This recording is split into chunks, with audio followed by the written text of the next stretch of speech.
Okay everyone, for today's project what I'd like to do is to make a small flatter. And also have this handled. For a lot of the tongs I make, I need to use a small flatter, or at least I like to have something that's 1 inch wide. And I've been using this, just a piece of square stock, 1 inch square, and it works just fine, but I think it would be better if I had a handle tool. I'm able to get a little bit better of a swing that way, just based on the angles that I'm working on when I make the tongs and when I need to do that flattering operation. So rather than use this, which is actually just mild steel, I looked through my scrap pile and I found this piece of medium carbon steel it's 1 inch wide and it's about 1.25 inches tall. And it's got holes drilled in it. I was kind of thinking to myself, well, how can I go about this now to make this flatter? So I dug up these two pieces these are 10mm round, same length, I don't know, maybe about 1 foot long. And these holes are, I think, 11mm. Just as I place these through like such, you can see if I can secure those somehow, this could, work out perfectly. I'd actually use it in this position just like that. So I was thinking, okay, maybe I'll pass these through and twist them here and twist them here, like, as I typically like to do. But I think what I'll do instead for this one, or at least for the one end, is I think I'll upset these ends and then pass them through, and until the point where they get stuck because of these ends being upset, and then I'll peen those over some more, and then on the bottom end here, imagine this is these are already upset and then flattened out some, and then on this end maybe give it a twist here so everything stays nice and tight. And I think that would work really well. And then dress out the striking end. I'll have to dress that out so it has some radius on it, and then obviously keep the end that's going to touch the workpiece as flat as possible, which shouldn't be a problem. Yeah, I just again, this is one of those things. I actually do need this tool, and just happen to have this stuff sitting around, so I'll give it a go. But this is just my general plan. I may change things as I go along. Yeah, let me get it in the fire and we'll see what happens.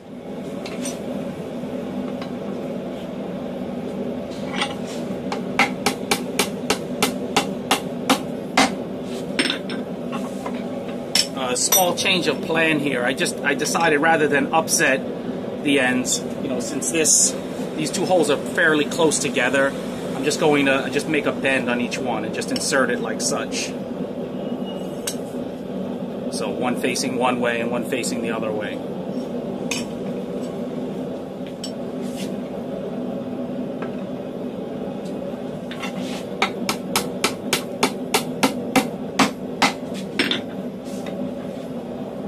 So just like that.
I decided to twist it some more.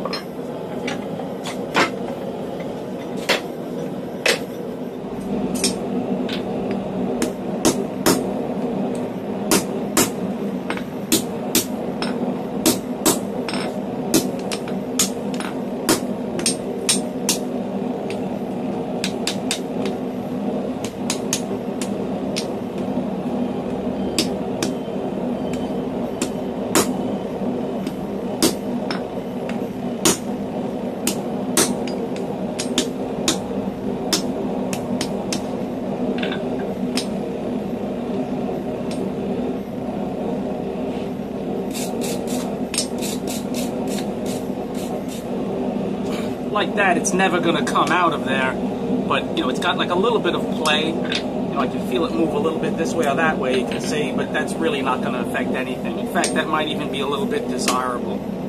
And like I said, I'm going to use it in this sort of a direction like that. So let me, I want to give some radius to the striking end, and then I'll work on the handle, the other end of the handle, and then that's, you know, dress it out, and that's pretty much it. Not much to it, really.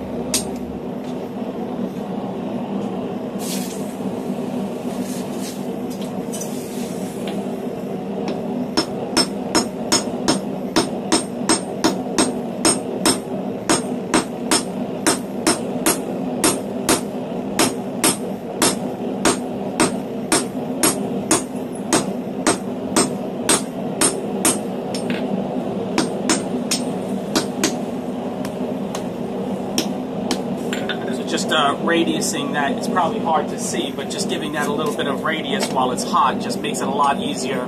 You know, I don't have to fool around trying to grind that too much now. And then, you know, with this you can see, you know, I just want the striking end to be radius, and because this is a flatter, I want that to be perfectly flat, so you have to be careful then to hold the flatter flat on the anvil face. But if this was, let's say, this was, you know, for instance, let's say this is a double-faced hammer, and then I want to create radius on this end, and then I want it to create radius also on this end, then what you'd have to do is, when you're hammering on this, tilt it a little bit this way, and then this way, and then that way, and that helps to create radius on both sides, so you don't have to go bananas trying to grind on the piece later on. So, yeah, let's get this done and then give it a go. I decided to just normalize this tool, so I just let it cool in the air. And so now I'm just going to quickly just take a minute or two and just dress this striking end very quickly.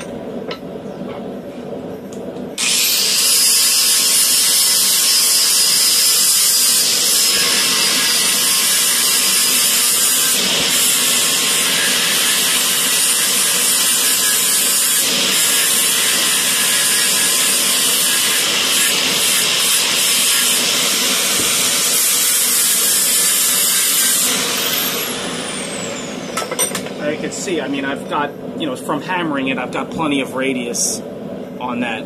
So, and then the, you know, final thing though, you just want to make sure you press the edges.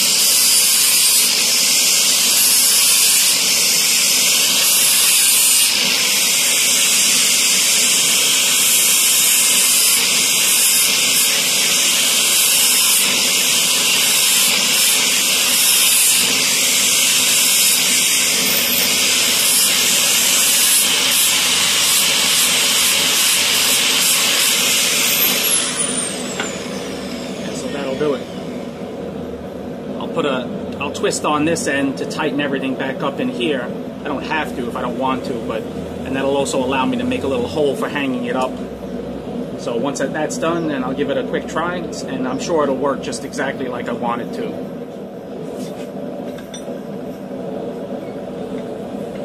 I guess somewhere around there. That's the tricky part. I gotta spread those out.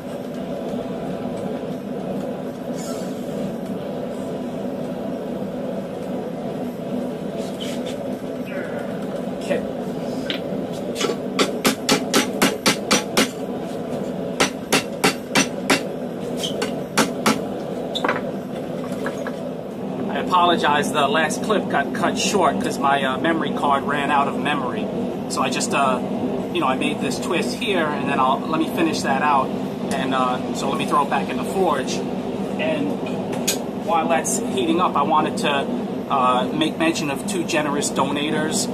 And those guys would be Bruce Butcher and George Normore. I really appreciate it, guys. You can hear the bird in the background. He thanks you as well. So thanks very much.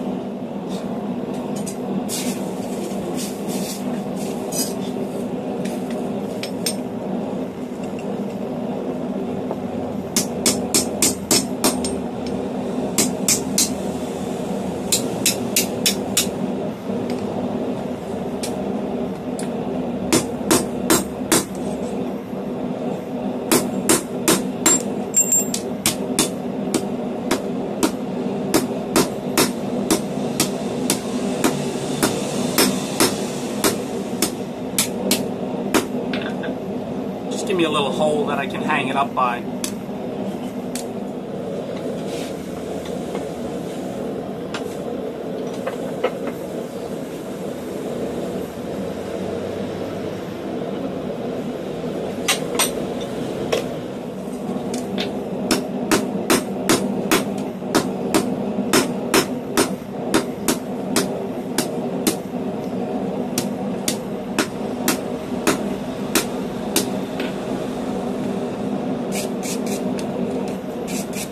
That's about it.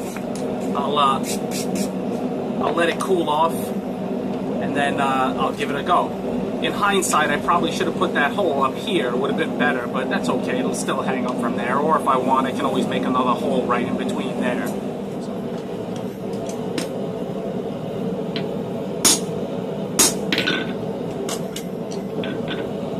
It's perfect. It does exactly what I want. Try it one more time.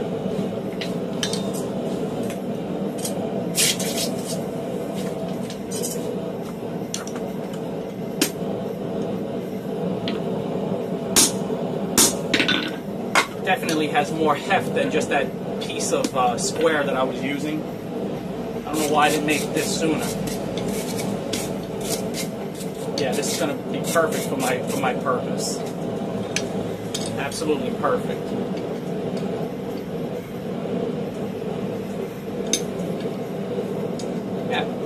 Hope you guys have enjoyed the small flatter project here. If you'd like to, give it a go. I'll talk to you guys next time.